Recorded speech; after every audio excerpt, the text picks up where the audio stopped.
Bienvenue sur Ici Éco.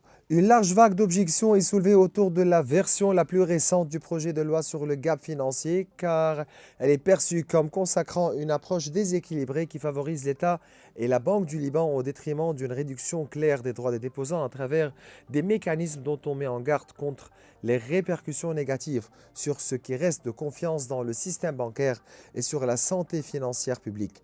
Dans ce cadre, l'Association des banques du Liban a adressé une lettre ouverte au président ainsi qu'aux Libanais en général et aux déposants en particulier, dans laquelle elle a exprimé son objection au contenu de la loi sur la régulation financière, dont la 9e version a été divulguée, la considérant entachée de graves défauts tant dans son essence que dans sa formulation. Elle contient des dispositions qui, selon elle, pourraient miner le système bancaire et sa viabilité de manière dangereuse et prolonger la récession économique. Il est inacceptable que l'État se dérobe de ses responsabilités et les transfère aux banques, causant la liquidation du secteur et supprimant le droit des déposants à récupérer leurs dépôts. Qui couvrira donc les pertes des déposants résultant de la liquidation des banques commerciales et comment cette orientation s'accorde-t-elle avec les déclarations répétées selon lesquelles la reconstruction du secteur bancaire est essentielle à la reprise et à la croissance future du Liban?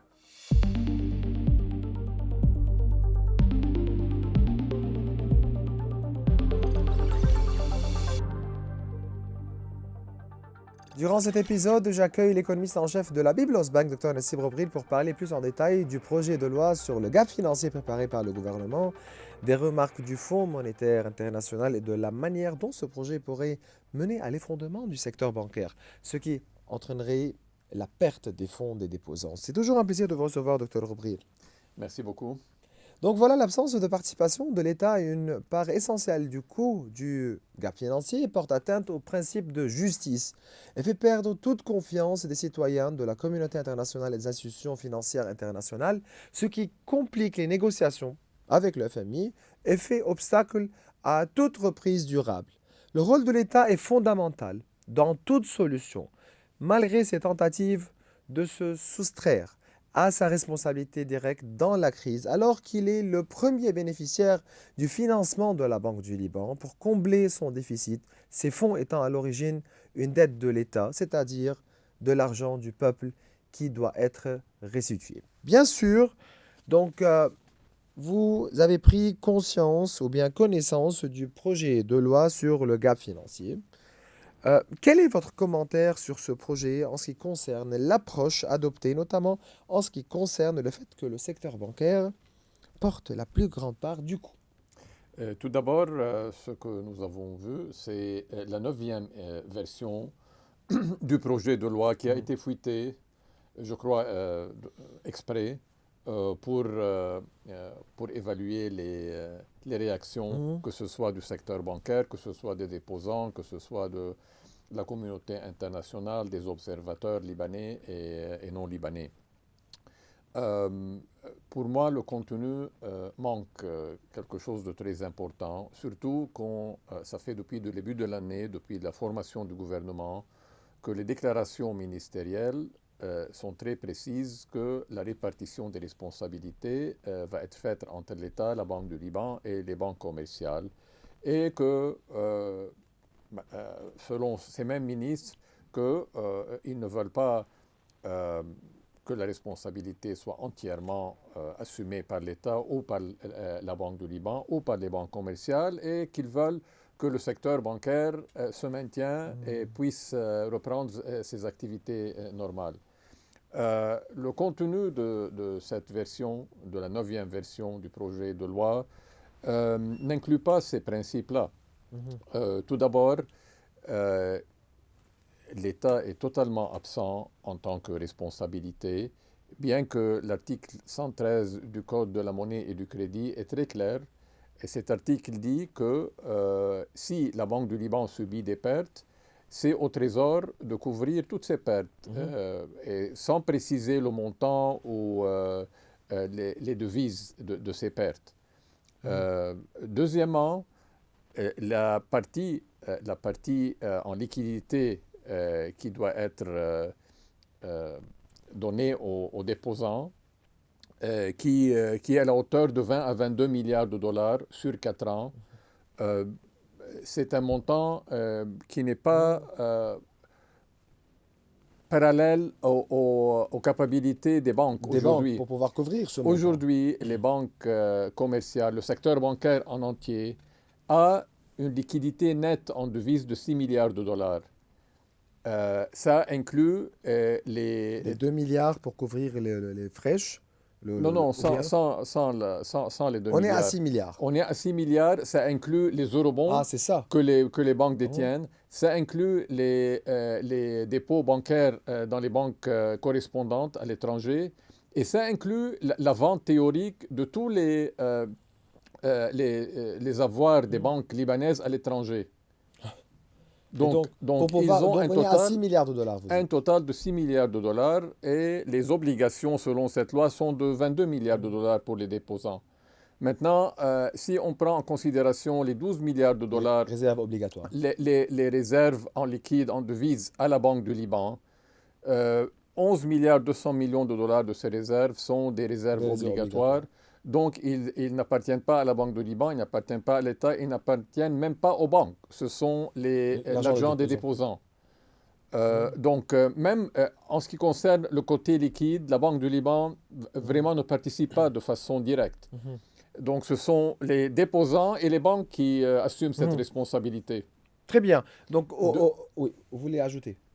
Nous Oui. allons en discuter à propos Ok. aussi du Oui. financement, mais au milieu des discussions gouvernementales continues sur le projet de loi pour traiter le gap financier et déterminer le sort des dépôts, l'inquiétude s'intensifie parmi les milieux économiques et bancaires quant aux trajectoires ou bien que pourrait prendre le plan officiel attendu.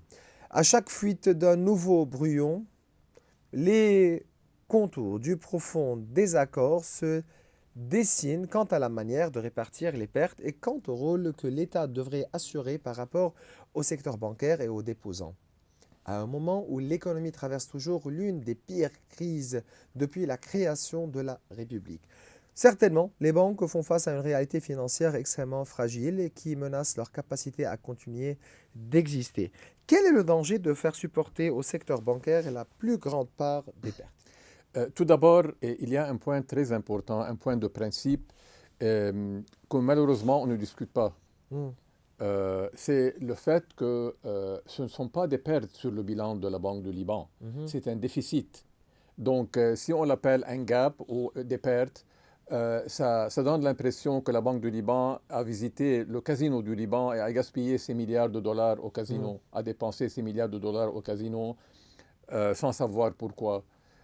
Mais à vrai dire, si on voit les déclarations ministérielles depuis 30 ans jusqu'à 2018, c'est très clair. Il y a deux phrases très claires qui disent, la première dit que la Banque du Liban doit assumer l'ancrage du taux de change, doit maintenir l'ancrage du taux de change parce que c'est une priorité nationale et c'est pour la stabilité financière et sociale. C'est essentiel pour la stabilité financière et sociale. Ça, c'est la première phrase. La deuxième phrase, c'est que la Banque du Liban doit financer l'État, donc le déficit budgétaire. Dans toutes les déclarations ministérielles, ces deux principes étaient inclus très clairement jusqu'à la dernière déclaration ministérielle avant la crise, le gouvernement du Premier ministre Hariri en 2018, qui a inclus ces deux principes-là. Donc pour moi, c'est un déficit. Et tout d'abord, il faut se rappeler que l'article 13 du Code du crédit et de la monnaie est très clair. Les placements des banques commerciales à la Banque du Liban sont des obligations commerciales. Vous insistez toujours sur cette idée. Ce sont des prêts commerciaux des banques à la Banque du Liban et ce sont des obligations de la Banque du Liban vers les banques commerciales et donc vers les déposants. Et ce ne sont pas des pertes. Et c'est très clair ce qui s'est passé. Le rapport d'Alvarez et Marshall est très clair qu'une partie de ces dépenses étatiques sont allées sur l'électricité du Liban, 25 milliards de dollars au moins sur l'électricité du Liban.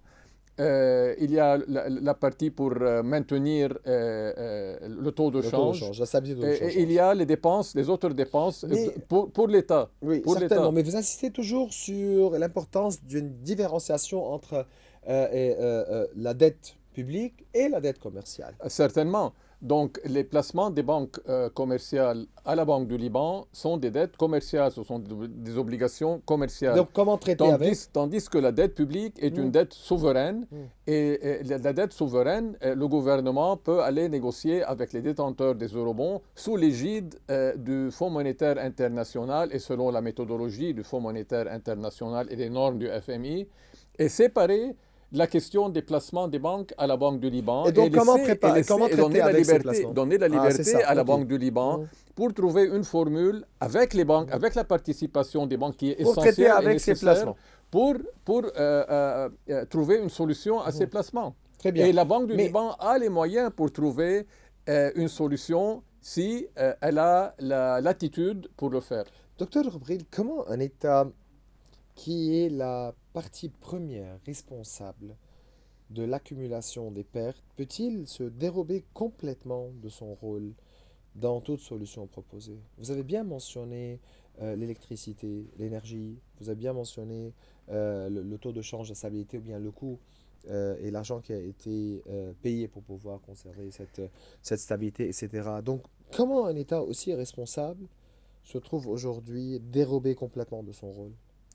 Mais si on retourne au début de la crise, on voit qu'il y a une théorie qui a été plutôt imposée, c'est que les raisons de la crise sont des raisons techniques. Les taux d'intérêt élevés, les opérations financières entre la Banque du Liban et les banques, le coût de maintenir le taux de change, le déficit budgétaire, la dette publique, tout ça, ce sont des résultats concrets des causes principales, des causes réelles de la crise qui sont l'abus du pouvoir politique et la mauvaise gérance du secteur public et des institutions publiques à caractère commercial qui ont engendré une crise de confiance qui a abouti à une crise de liquidité, aux fuites des capitaux du Liban et l'arrêt du flux de capitaux Vers vers le Liban et surtout à travers les banques. Donc, la première théorie a été dominante jusqu'à présent. Et aussi, il y a une autre raison, c'est que le Fonds monétaire international est très clair en ce qui concerne ses normes et sa méthodologie, que pour lui, l'État ne doit pas utiliser ses actifs pour pouvoir couvrir aucune dette, aucune pour perte. couvrir peut-être n'importe quelle partie de remboursement des dépôts. Et la contribution de l'État doit être limitée au maximum à la recapitalisation de la Banque du Liban. Il faut être clair, si vous permettez. Faire supporter aux banques l'intégralité du coût de la crise conduira à une faillite réelle et complète du secteur bancaire, ce qui signifie son arrêt d'activité, la perte de confiance en lui sur le plan interne et externe, provoquant ainsi l'effondrement total du secteur financier. Ce scénario met les fonds des déposants en grand danger de disparition ou de coupe sévère en l'absence de tout mécanisme réaliste pour les protéger, que ce soit pour ou bien par un fonds de garantie efficace ou par une intervention directe de l'État. Les banques perdront leur capacité à se conformer aux exigences minimales légales de solvabilité, ce qui conduirait à la destruction d'un secteur qui avait encore pu survivre jusqu'à présent. Le grand choc dans la 9e version sur le gap financier et donc, comme vous avez bien dit, et l'absence de toute responsabilité de l'État. Ou contribution. Ou bien contribution. Quelle est la formule idéale pour traiter avec ce gap financier? Tout d'abord, la formule idéale pour traiter avec le déficit sur le bilan de la Banque du Liban, non pas le gap. Donc pour moi, ce ne sont pas des pertes, c'est un déficit à cause de ce qu'on a déjà discuté. Si on observe les indicateurs du secteur bancaire depuis le début de la crise, on voit que le secteur s'est rétréci sous la pression de la crise. Par exemple, les prêts en devises des banques commerciales au secteur privé ont chuté de 87%, ou bien à peu près de 36 milliards de dollars. Les prêts au secteur privé en livres libanaises ont reculé de 63%. Les dépôts en devises ont chuté de 30%, ou bien de 37 milliards 400 millions de dollars depuis le début de la crise jusqu'à la fin novembre de cette année. La capitalisation des banques a reculé de 78%, de 21 milliards de dollars en 2019 jusqu'à 4,8 milliards de dollars aujourd'hui. Les dépôts dans les banques correspondantes ou bien la liquidité du secteur bancaire a reculé de 57%. Aujourd'hui, elle est à la hauteur de 5 milliards 200 millions de dollars. Le nombre de succursales a rétréci de 40%. Et l'indicateur le plus pénible, c'est le déclin du nombre des employés des banques, de plus de 25 000 employés au début de 2019 jusqu'à à peu près 12 000 employés aujourd'hui, donc plus que 50%. Malgré tout ça, les banques, au début de la crise, pouvaient trouver une solution rapide pour elles, pour les conseils d'administration, c'est de déclarer faillite et de donner la clé des banques à la Banque du Liban pour qu'elle restructure ses banques. Et selon cette approche, cette méthode, les déposants auront droit à ce que l'institution des garanties de dépôt leur garantit, c'est-à-dire 75 millions de livres À 800 libanaises. $ à peu près. Oui, aujourd'hui, c'est 800 $. 75 millions Ce de qui est livres catastrophique. libanaises. C'était 50 000 $ avant la crise. Aujourd'hui, c'est À peu près 800 à $. peu près 800 $, moins que 1000 $. Donc, ce choix-là n'existait pas pour les conseils d'administration des banques, bien que c'était le choix le plus rapide et le plus facile. Sortir du marché, donner la clé de la banque à la Banque du Liban. Mais aujourd'hui, moi, mon opinion personnelle, c'est si ce projet de loi continue de la même façon avec la version finale et si le Parlement vote cette version. cette version-là, je crois que les conseils d'administration vont considérer au moins ce choix-là. Parce qu'ils n'ont aucun autre choix. Et donc le résultat sera la recapitalisation des banques, je ne crois pas qu'il y a des actionnaires aujourd'hui, de grands actionnaires dans les banques, qui ne veulent pas participer à la recapitalisation de leur banque. Mais dans ces conditions-là, cette recapitalisation ne peut pas se passer avec ces conditions-là parce que aucun actionnaire aujourd'hui, aucun investisseur potentiel ne va accepter de mettre de l'argent pour que cet argent va au dépôt qui existe, pour rembourser les dépôts qui existent. Donc quel serait le sort des déposants et des dépôts? Mais si les banques choisissent ce scénario, le scénario s'ils n'ont pas le choix et s'ils choisissent le scénario de donner la clé à la Banque du Liban, donc les déposants auront droit à 75 millions de dollars. Docteur Roukdoul, vous avez bien estimé, ou bien ce projet de loi estime le coût du paiement des premiers 100 000 $ pour les déposants entre 20 et 22 milliards de dollars. D'où viendra la liquidité? Mais c'est ça la question. Les banques ont 6 milliards de dollars net en liquidité en devises, après avoir vendu leurs actifs à l'étranger, après avoir vendu les eurobonds qu'ils détiennent. Et il y a les 12 milliards de dollars qui sont à la Banque du Liban, dont 11 milliards 200 millions de dollars appartiennent aux déposants. Pour moi, la solution est claire. Aujourd'hui, la valeur des réserves en or de la Banque du Liban ont atteint 40 milliards de dollars fin novembre, au mi-décembre. À mi-décembre, ils ont atteint 40 milliards de dollars. C'est équivalent à 85% du PIB. C'est le ratio le plus élevé au monde. Donc, l'augmentation... Comment profiter? Moi, je suis contre la vente de ces réserves en or, mais on ne peut pas rester à admirer ces réserves en or comme si c'était un beau tableau dans un musée et on ne peut pas le toucher ou bien... et donc, comment faire? Donc, vous proposez? Il y a des banques d'investissement mondiales qui ont déjà proposé et qui au sont gouvernement prêtes aussi. et qui sont prêtes a engagé la Banque du Liban et le gouvernement libanais à travers des opérations financières pour que la Banque du Liban puisse investir Une- l'augmentation de la La valeur plus-value, vous voulez dire. la plus-value des réserves en Mm, or, et le résultat sera 12 milliards de mm, dollars mm, mm. en liquidité prête. Donc ça va aider Selon... à rembourser une partie des dépôts, Mm, et, et donc ça va... nous sommes à la recherche d'un mm. choc positif. Ça va créer un choc positif. Mm. Selon le projet de loi qui a été présenté, quelle est la contribution de l'État, surtout que les obligations émises aux déposants seront garanties par les actifs de la Banque du Liban et non par les fonds du Trésor? Oui, c'est ça, par les actifs de la Banque du Oui. Liban. Et donc, quelle Ce est la sont contribution de des l'État? titres adossés aux actifs de la Banque du Mm. Liban, essentiellement à 10 ans, À long avec des terme. maturités de 10 ans, 15 ans et 20 ans. Mm. Mais disons, si ces titres viennent à maturité à 10 ans, la Banque du Liban est obligée à payer Mm. ses dépôts Mm. en devises. Mm. Où est-ce qu'elle va trouver cet argent-là? Mm. Euh, Si le déposant ne vend pas ce titre sur le marché des mm. capitaux. Donc, il y a des questions qui n'ont toujours pas de réponse aujourd'hui, Mhm.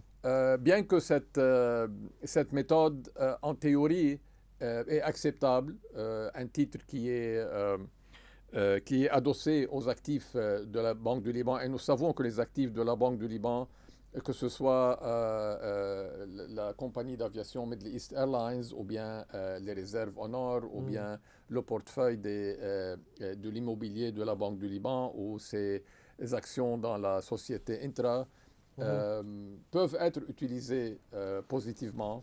Aujourd'hui, pour moi, l'or est un actif qui est non performant, Mm. parce que ça coûte la Banque du Liban pour maintenir la partie de Donc il l'or faut le tourner, le bouger, l'investir pour pouvoir Oui, profiter de oui, cette plus-value. on peut pas continuer à Mm. considérer l'or comme étant un tableau dans un Il ne faut musée. pas avoir peur aussi de Oui, parler et de dire que non, il faut profiter de la plus-value, il faut profiter de cet or. certainement, parce que le risque existe que la valeur de ces réserves recule Recule. à cause Mm. des prix mondiaux Oui. de l'or.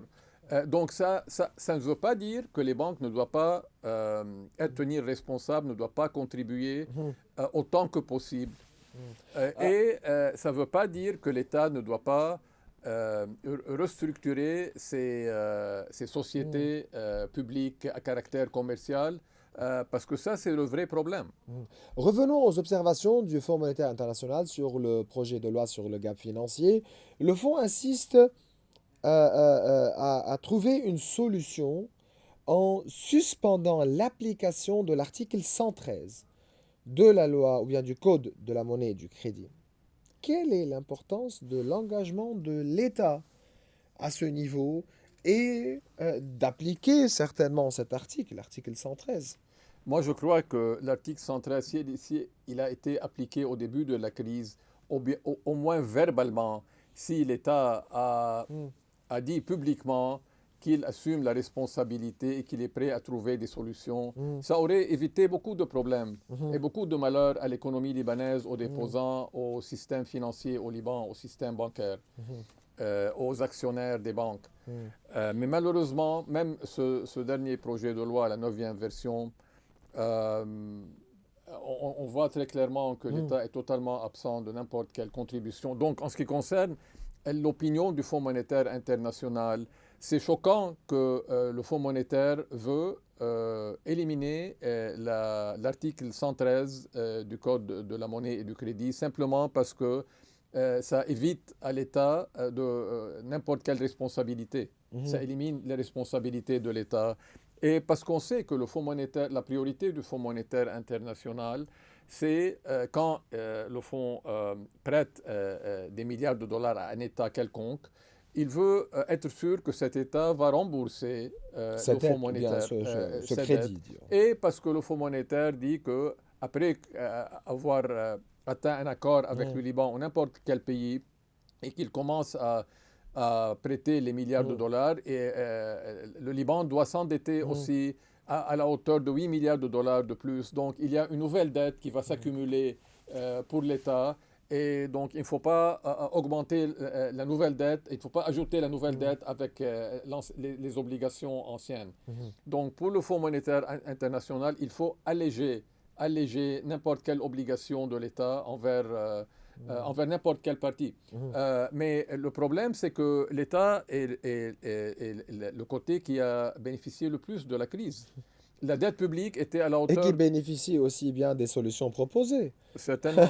Un État qui a dépensé tout cet argent, qui déclare le défaut de paiement, qui ne paie rien durant la, ou bien pour couvrir une partie de ce gap financier. Donc, Oui, la dette publique était à la hauteur a atteint 100 milliards de dollars mhm, au début de la crise. 60% de cette dette était en livres libanaises, donc elle était équivalente à 60 milliards ou 62 mhm, milliards de dollars. Aujourd'hui, elle est équivalente à moins que 1 milliard de dollars. mhm, Les eurobonds, qui valent 31 milliards 500 000 dollars, aujourd'hui, selon les prix du marché secondaire, valent à peu près 22-23% mhm, de cette dette originale. Donc, la dette publique s'est rétrécie et aujourd'hui, elle est approximativement 10 à 12 milliards de mhm, dollars, ce qui est équivalent à peu près à 25% du PIB. mhm. Elle était Donc, à 150% du vous PIB. voulez, vous Et voulez me dire... deuxièmement, Ouais. les finances publiques se sont assainies. Mhm, Ça fait 3 ans qu'il y a un surplus budgétaire ou bien un surplus primaire dans le budget. Et l'État, le secteur public en entier, a l'équivalent de 8 milliards 500 millions de dollars de dépôts dans les comptes de la Banque du mhm, Liban. mhm. Vous voulez me dire donc qu'on est, avec ce projet de loi sur le gap financier, on sort avec un État qui est aussi riche, une banque centrale avec entre 50 et 60 milliards de dollars, donc avec l'or qui est à 40 milliards, les réserves obligatoires et les devises étrangères, on est à 60 milliards de dollars, mais on fait face à un secteur bancaire et dépôt des déposants liquidé. Euh, la solution, n'importe quelle solution, doit aboutir à un choc positif pour récupérer la confiance. Si les 3 parties principales ne participent pas, et je ne dis pas de façon égale ou équitable, mais de façon active, cette Mhm, confiance ne va pas retourner. mhm. Ça, c'est clair. Et si on Mhm, regarde, si on voit l'échelonnement des paiements des dépôts, c'est 4 ans, les paiements en liquidité, ça veut dire que les déposants vont attendre 10 ans pour avoir accès à 100 000 à 100 dollars. 000 dollars. 10 ans, depuis le début de la crise jusqu'à la dernière année, des 4 ans, ça va Donc 25 milliards, 25 000 dollars par an. Donc 25 on 000 est dollars à par peu an. près à, disons, à 2000 dollars par mois. 2 000 dollars par mois, mais sur 4 ans, étalé sur 4 ans. Oui. Et ça fait 6 ans que leurs dépôts sont gelés dans les banques. C'est 10 ans pour avoir accès à 100 000 dollars. Revenons à, si vous permettez, ou bien aux obligations. Donc aujourd'hui, on parle d'obligations à long terme. Premièrement, quels Oui. sont les risques associés à ces titres en l'absence de réformes effectives? Un. Et deux, qu'en est-il des types d'actifs qui garantiront ces obligations? C'est une méthode valable. Des titres qui sont adossés Mm, aux actifs de la Banque du Liban, tant que nous sommes dans un environnement, comme vous l'avez dit, de mm, réforme structurelle, mm, d'amélioration du climat d'investissement, de l'augmentation de la compétitivité de l'économie libanaise, de la restructuration du secteur public, de la levée mm, du monopole de l'État sur les secteurs vitaux qu'il mm, possède et qu'il gère jusqu'à présent, tels mhm. l'électricité, les télécommunications, les réseaux routiers, les aéroports, l'eau. Euh, donc, si on a un environnement propice, si on attire des capitaux de l'étranger, ce sont des titres valables. Ce sont des titres valables. La Banque du Liban possède, en plus que des réserves en or, elle a la compagnie aérienne Middle East Airlines, Mhm, qui aujourd'hui, sa valeur approximativement est à peu près 1 milliard de dollars. Et c'est une compagnie profitable. mhm, La Banque du Liban a à peu près 3 à 4 milliards de dollars, un portefeuille immobilier de 3 à 4 milliards de dollars. Elle peut utiliser cet immobilier-là pour euh, garantir. non seulement pour garantir, pour avoir des revenus de cet immobilier. Mhm. Il y Euh, a beaucoup la grande partie de cet immobilier mhm. n'est pas productif. L- Elle a aussi sa partie, ses actions dans la société Intra, Intra. qui, à son tour, possède le Casino du Liban, Mhm. détient la majorité du Casino du Mhm. Liban, des actions du Casino du Liban. Donc, la Banque du Liban a une marge de manœuvre pour commencer à avoir des actifs qui sont productifs, bien que la Middle East Airlines est productive. Et aussi, il y a l'or. Mhm. Le gouverneur de la Banque du Liban, Karim Saïd, a affirmé à plusieurs reprises que la restructuration serait organisée de manière à ce que le déposant ne perd pas son dépôt, mais cela n'est pas clair dans tout ce qui précède, surtout avec l'incapacité des banques à fournir seules la liquidité requise. Faire supporter aux banques seules la responsabilité du paiement conduira à ou bien une réaction grave. Par exemple, certains conseils d'administration, comme bien mentionné Dr Nassib Roubril, euh, certains conseils d'administration des banques pourraient envisager de quitter le marché et de remettre leurs clés à la Banque du Liban. Et en cas de faillite annoncée d'une banque, les déposants ou bien, auront besoin de nombreuses années pour récupérer une partie de leurs droits, ce que les banques ont essayé d'éviter depuis le début de la crise. Vous êtes d'accord? Je suis tout à fait d'accord. Mm, Et je sais qu'il n'y a aucun conseil d'administration mm, qui veut mm, ce choix-là, qui veut prendre ce choix-là. Et la plupart des banques veulent continuer et reprendre leur rôle de financement du secteur privé. Et même si, comme je l'ai énuméré, les actifs de la Banque du Liban sont utilisés pour cette solution-là, et même si les banques ont non seulement 6 milliards de dollars de liquidités, mais 12 milliards de dollars de liquidités, même si la Banque du Liban et les banques commerciales ont tous les moyens pour rembourser les dépôts, il faut que l'État contribue pour mm, la crédibilité de l'État. mm. L'État ne peut pas agir comme s'il était un observateur Vous dites dans toujours une cela. université Mm. à la Nouvelle-Zélande et qu'il a écouté à la radio par Mm. chance en octobre Vous 2019 insistez qu'il y à a une chaque fois crise sur cette idée lointaine et qui est qu'il y a aussi une crise claire. lointaine au Liban. Mm, C'est pour la crédibilité de l'État. mm, Même si la contribution de l'État est minimale, il mm. faut que l'État contribue. Aujourd'hui, même les 16 milliards 500 millions de dollars des obligations de l'État envers la Banque du Liban, ils essaient de se dérober de cette Car on fait responsabilité. face à une crise systémique. C'est certainement une crise systémique. Mm. Et pour les personnes qui, jusqu'à aujourd'hui, jusqu'à ce jour, nient cette idée-là, eh bien, vous dites quoi? Moi, je dis que, je répète plutôt que les causes de la crise sont l'abus du pouvoir politique et la mauvaise gérance du secteur public et des institutions publiques à caractère commercial. Mm, Et on a beaucoup d'exemples, comme l'embauchement de 31 000 personnes dans le secteur public, dont la plupart n'ont pas vraiment de travail.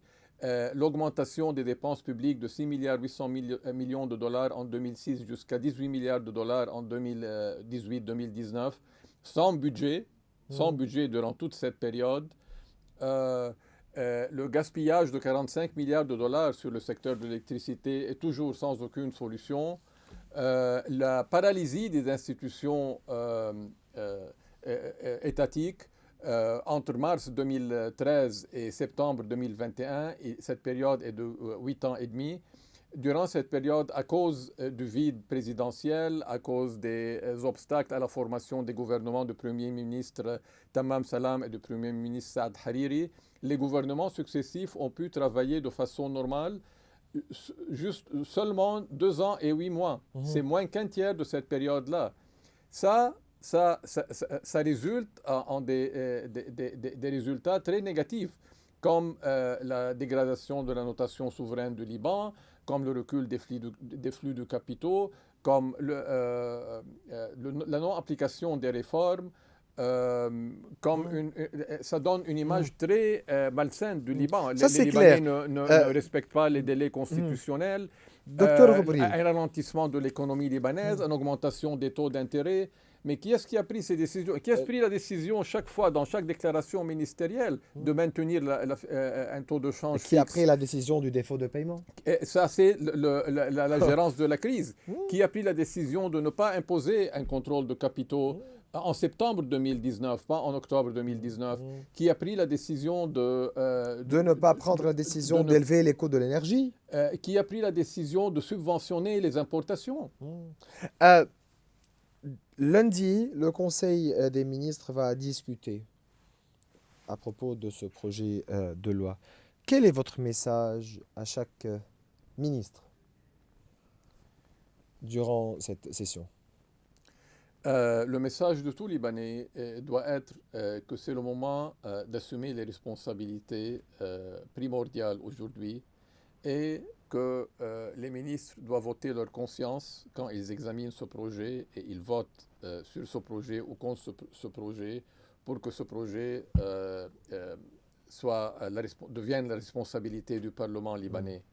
Donc, ils doivent examiner une responsabilité qui est élargie, la responsabilité de l'État, la responsabilité des banques et la responsabilité de la Banque du Liban. C'est le seul moyen